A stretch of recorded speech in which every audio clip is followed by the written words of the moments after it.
में मेडिकल और टेक्नोलॉजी की पढ़ाई की शुरुआत होने जा रही है। देश के गृह मंत्री अमित शाह ने रविवार 16 अक्टूबर 2022 को भोपाल में हिंदी किताबों को विमोचन किया। मध्य प्रदेश के साथ साथ पूरे देश में ही इस शुरुआत की चर्चा हो रही है। इस मौके पर अमित शाह ने मध्य प्रदेश की सरकार को बधाइयां दी हैं। उन्होंने कहा कि मेरे जिगर के टुकड़ों जैसे मेडिकल छात्रों को भी बधाइयां देता हूं। आज का दिन शिक्षा के क्षेत्र में नए निर्माण का दिन है।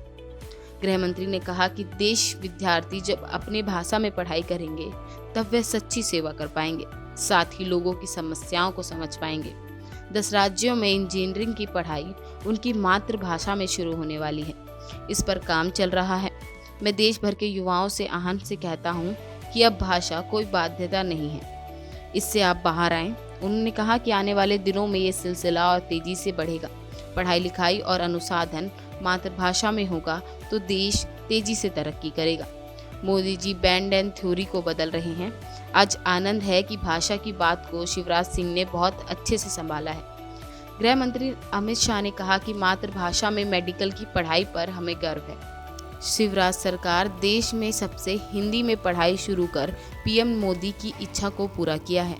बाद में इंजीनियरिंग की पढ़ाई को भी हिंदी में शुरू होगी।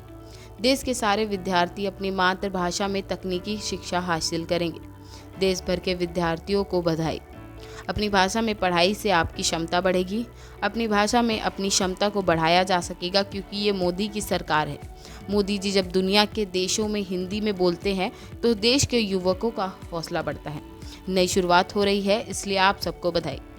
शाह ने कहा कि आज ये नई शुरुआत हो रही है, इसके लिए हिंदी प्रकोष्ठ का गठन हुआ है।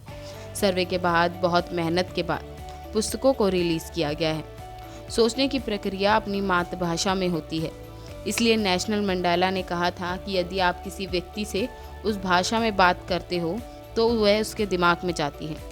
अनुसंधान अपनी भाषा में हो तो भारत के युवा भी किसी से कम नहीं, वे विश्व में भारत का डंका बजाकर आएंगे। ब्यूरो रिपोर्ट, पर्यावरण पोस्ट।